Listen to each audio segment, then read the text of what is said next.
Good morning. Good morning. We are extremely pleased that you are here.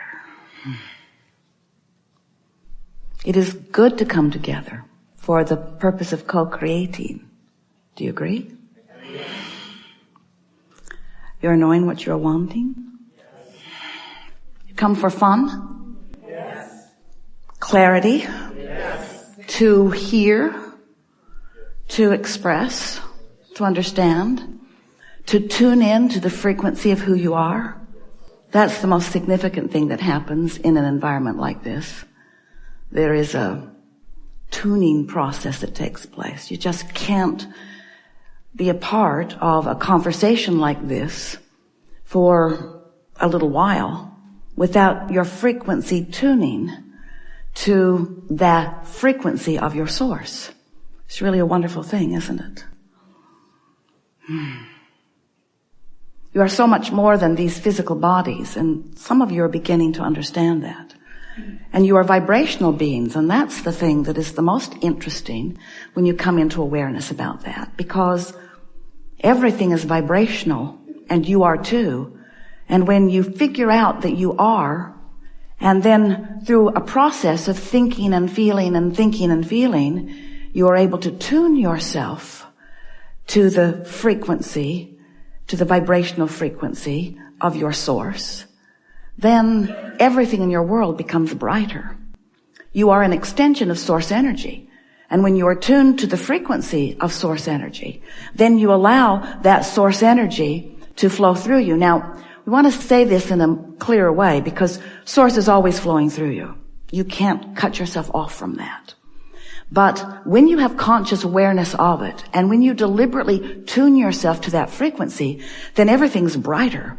Your body feels better, your mind is clearer, your rendezvous with the things that are important to you are better. You have more creative control of your own experience, and therefore more satisfaction in what you're creating. Most people that you know are moving through life and creating, because everyone is creating their own reality, because everyone is offering a vibration, and their vibration equals their point of attraction, and their point of attraction equals what comes to them. So everyone is creating their own reality, but the majority of people are creating their own reality by default. They don't really understand that they are doing it, and they don't do much of it on purpose. Most people are reacting or responding to what comes to them. But there are not many who are understanding the vibrational nature of the universe, the vibrational nature of their own being, the vibrational nature of thought, and the vibrational nature that law of attraction is responding to. So most people are sort of counting on luck or good fortune, or they are looking for a good life that they can observe and live so that they can have a good feeling response to it. And that's understandable, isn't it? It's nice to see nice things. It's nice to have nice conversations. It's nice to be around people who are fun or who are clever or who are intelligent. It's nice to have objects of attention that are pleasing that you can give your attention to. And those nice things, as you sift through life and focus upon them, do tune you to nicer and nicer things. But if you are someone who has been taught by those around you, sort of trained by your society, to be an observer of things around you, and you are not very deliberate about the things that you choose to give your attention to, then you are letting wanted and unwanted things tune your frequency. And the more you train your vibration into patterns of vibration that don't feel good when you're focused there, the more habitual those patterns become. A belief is simply a thought that you keep thinking. A belief isn't even about truth. It's just a pattern of thought, because a lot of people believe entirely different things, and law of attraction responds to them according to what they believe. In other words, sometimes in the early days, Esther would say, "But Abraham, it's true." So since it's true, doesn't it deserve more of my attention? And we said, but you have to understand that the reason that it is a reality that you call truth is only because someone gave attention to it. So if it is a reality that you want to experience, then of course, give your attention to it. Train your frequency there. Get a vibration going about it. Let your point of attraction include that, and let the evidence of that vibration come back to you. And then you can confirm, along with others, this is a true thing. But we wouldn't let just the fact that it is true, meaning it is manifested somewhere, be our criteria for giving our attention to it. We would decide, is it something that we want to manifest in our experience? So as we talk to you about how you are vibrational, we want to remind you that you are interpreting vibration through your physical senses, and you're really, really good at it. It's why you see as you see and hear as you hear. These are mechanisms or interpreters of vibration that reflect back to you something that is meaningful. But there is another vibrational sensor that you have that is your emotion. We call it your emotional guidance system.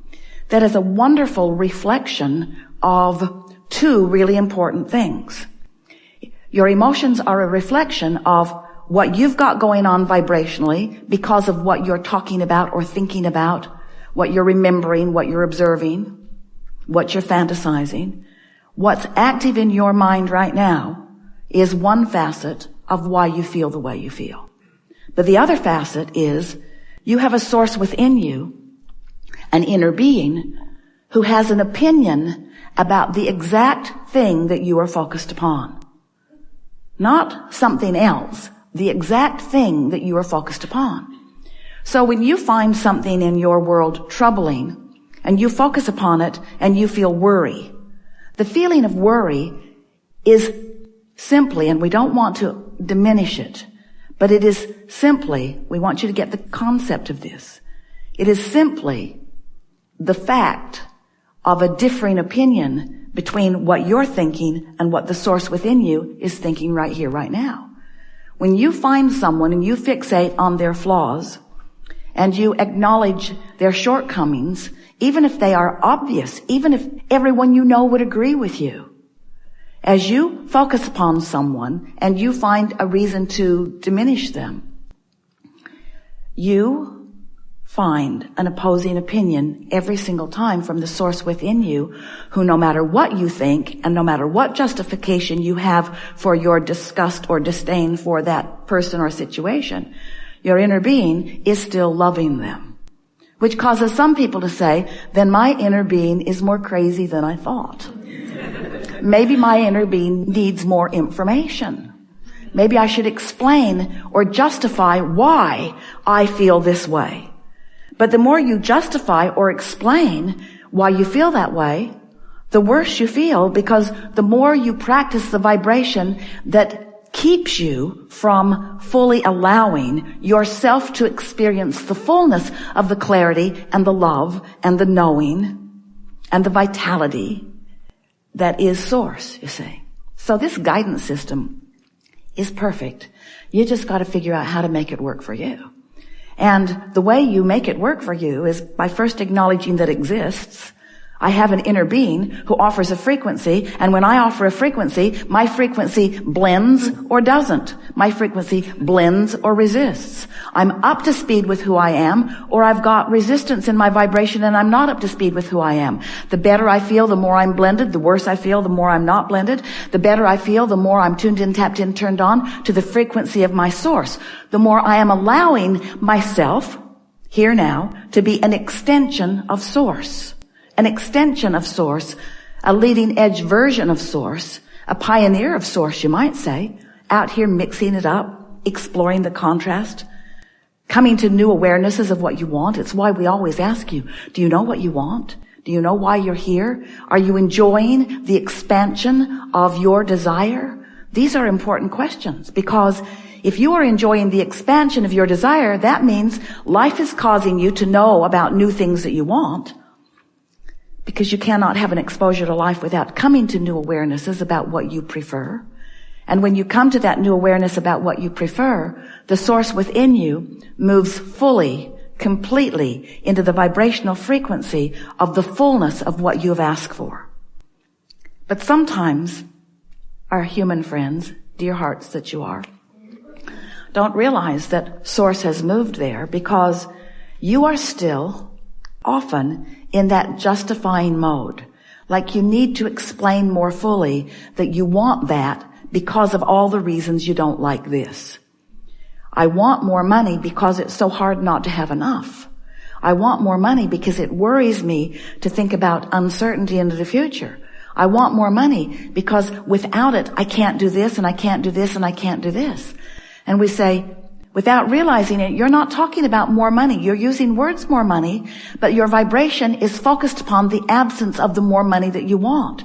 And your worry or concern or disappointment or even that feeling of envy that you have for those who seem to be more affluent, those emotions that you feel that don't feel good are your indicator that while you may be using words that sound positive, you might even have a smile on your face, the emotion that you feel is letting you know how your frequency stacks up with the frequency of who you really are, all that you've really become, and what you want. So over time, we have offered different analogies to help you sort of understand all of this, because it's not an easy thing to be such an excellent translator of vibration here in a physical world that feels real. It's tangible. I can feel it and see it and hear it and smell it. I can taste it. I know that it's real. Abraham, what are you talking about vibrations for? This is a reality. I don't need a sensor to tell me about vibration. I can pretty much see what's going on around me. And we say you're much more sensing beings than you give yourself credit. And you are all communicating much more vibrationally than you are verbally. Even here in this room today, that will be the case. You are all vibrational beings. And the source within you is a pure vibration to which you seek alignment. So here's how it works. Before you came into this physical body, you were non-physical energy. And the larger part of you still is non-physical energy. A part of you came into this body and is exploring, knowing what you don't want and therefore knowing what you do want. And every time you have any kind of exposure, whether it's dramatic or slight, to any circumstance that causes you to come to a focused opinion, it happens to you all day, every day, about what you would prefer, even if you don't speak words, you are sending out rockets of desire, rockets of preferences. This would be better. This would be better. This would be better. I would like that more. More. The expanding universe is dependent upon the moreness that you are discovering. It's why you're here. It's why you are here in this leading edge time-space reality, the best that it's ever been, still seeking more. Still looking for a new thought, a new idea, a new combination of things, a new way of going about it, a new, higher, better feeling, more love, more well-being, more exhilaration, more expansion. It's what you're all about. So as life gives you those opportunities to know that, those vibrations emanate from you. You often don't even know that they have, except that while it's happening, you feel higher than you usually do. It's always exhilarating as you launch a vibration. But often you've launched it, but immediately you turn to the absence of what you want. And you begin explaining that you want that more because you've got this less. So without meaning to, you launch a vibration, but you don't keep up to speed with it. But here's the part we really are getting at here. The source within you does get up and keep up to speed with it and maintain the frequency of that which you've asked for. So it's a vibrational touchstone. It's a vibrational guiding light. It's a vibrational reality, a vibrational reality that as you find vibrational equivalency with it, as you get up to speed with it, first you'll feel better and better and better, but you can't get up to speed with it without it then manifesting in your experience. In other words, if you want things and you feel really good about it and you feel consistently really good about it, it's not long at all before it must manifest in your experience. So the way we've been wanting to make this more tangible for you is we've been explaining that each rocket of desire that shoots out of you is held by your inner being in this, what we've been calling a vortex of creation. And some people, It's hard for them to get their thoughts around something that they can't see. But we want you to begin to feel the reality of this vibrational reality, this vortex of creation. And it is our promise to you that all things that you want are vibrationally there. There is a vibrational reality that precedes every manifested reality.